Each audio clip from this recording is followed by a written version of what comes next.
going to next. Love MapQuest. I'm a MapQuest fan. Well, this is exciting, and I've been honored to be included in the film you're making, Dean. Chris Carter. Yes. The X-Files. Uh-huh. The creator of it. Yes. What's Chris Carter doing today? Probably surfing or mountain climbing, or he got into free swimming where he could hold his breath for 2.5 minutes underwater.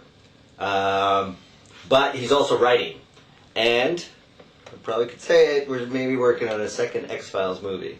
It's just Fox and Chris Carter have to come to some sort of agreement, but I had heard that they're actually writing, and NBC has just approached Chris Carter and Frank Spotnitz, the two main writers of the X-Files, to redo Kolchak the Night Stalker, which was the series with Darren McGavin that originally inspired Chris Carter to do the X-Files in the first place. Wow. Full circle.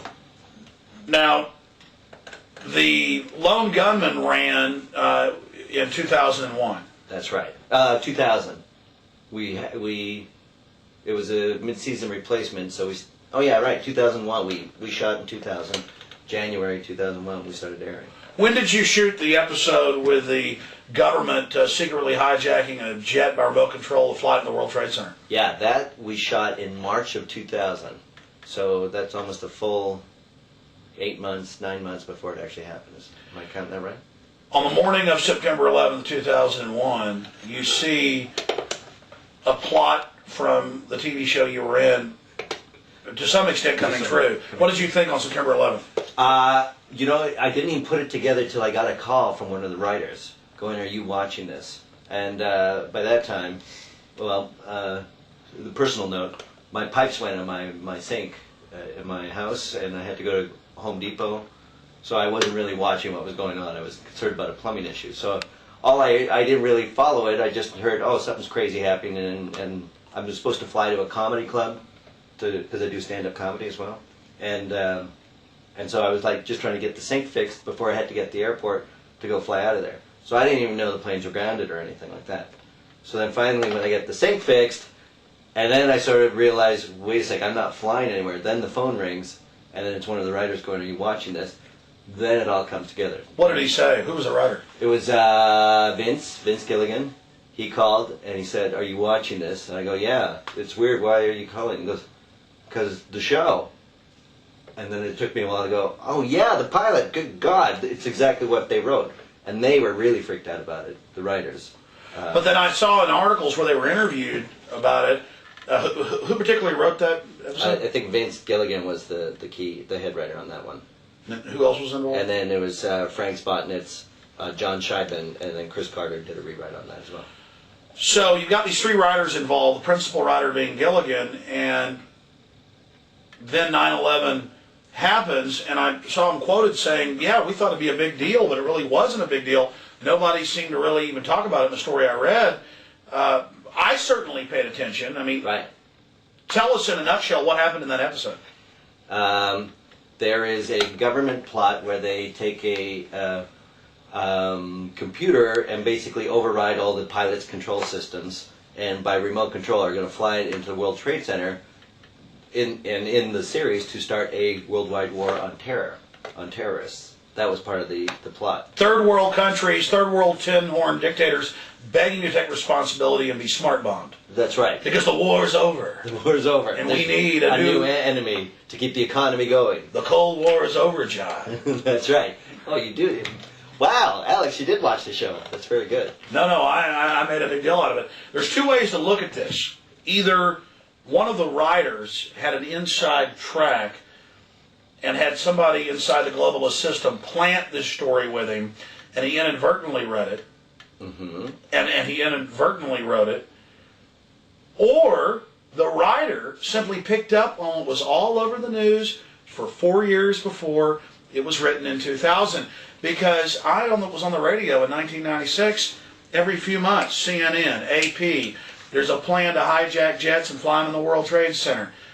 But then on the morning of 9/11, the government came out and said, "Hey, we never heard of a plan to do this. No one ever thought of a plan." Well, Bush, a few months before, was in Genoa, Italy at the World Summit, They had anti-aircraft missiles on top of the buildings. Right. He stayed on an aircraft carrier out in the Mediterranean because of a threat of hijacked jets being flown in. Yeah. The CIA put out reports of this, of plans to fly them into the CIA, plans to fly them into the World Trade Center, Pentagon, Capitol. But Condoleezza Rice, our new Secretary of State, Yeah. all of them, they said they never heard of such a plan. It was preposterous. So what do you think it is, or any ideas or feelings or thoughts on that? You know, what is it? Is it an inside track, a conspiracy with the writers of the Lone Gunmen? Or is it that they were tuned into the news? And, I mean, Tom Clancy wrote it in his book too, right? I mean, it was all there. It was already out there. And and this is what the writers of the X-Files and the Lone Gunmen did, is they were great at coalescing all of this information. You know, the show was popular because it hit on so many things. UFOs, creepy alien mutation, or, all sorts of stuff, and bringing it into a collective, like the collective consciousness into one single show. And bringing in a lot of futuristic, but also near future and current cutting edge things. Right. And so, because they had that skill already for like 8 years before the Lone Gunmen started up, they had already been, pulling these clips. If you ever went into one of the writers' rooms and see their library, it's not how to write screenplays and, actors in Hollywood.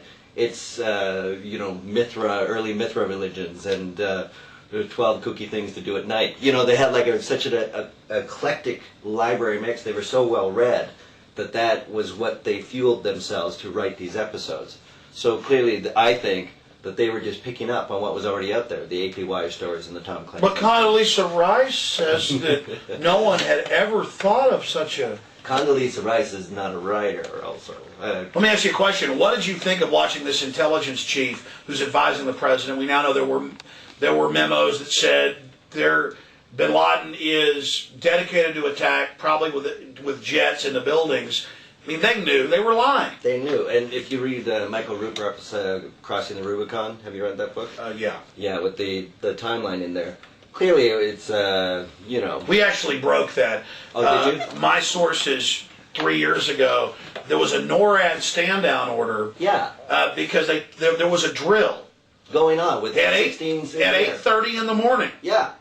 Or about 24 drills. Of the exact same, one of the drills though, was the exact same planes, type planes, hitting the exact same targets at the exact same time.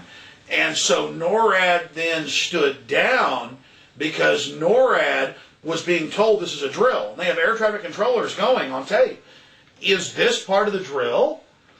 So, and then they have the F-16s off in Canada and the West Texas doing other drills dealing with hijacked jets. So all the jets in the real world were in different areas dealing with other drills. And then there was another drill of flying jets in the World Trade Center and Pentagon at 8:30 in the morning. Dean, what's the chances, just in your view, of having the exact same drill, of the exact same thing happening on the exact same day? 0, I would say, or a million, or bazillion, whichever way you want to lay that out. Dean, what do you think really happened on 9/11? I think it was staged, and I think it was, according to Jordan Maxwell, it's America's Reichstag, and it seems all the evidence is pointing there. There's that guy who's got $100,000 to anyone who can prove... Jimmy Walter, engineering, that if prove that the World Trade Center can fall down like that without explosives. Were you aware of Operation Northwoods? No, what's that one? We got the official U.S. government plan to carry out a 9/11 style attack. They talk about hijacking jets by remote control and crashing them and then blaming it on foreign enemies. And it was from 1962. So this is long term. These guys just have the same tricks. Now they admit they released the presidential library here in Austin last year. Gulf of Tonkin never happened.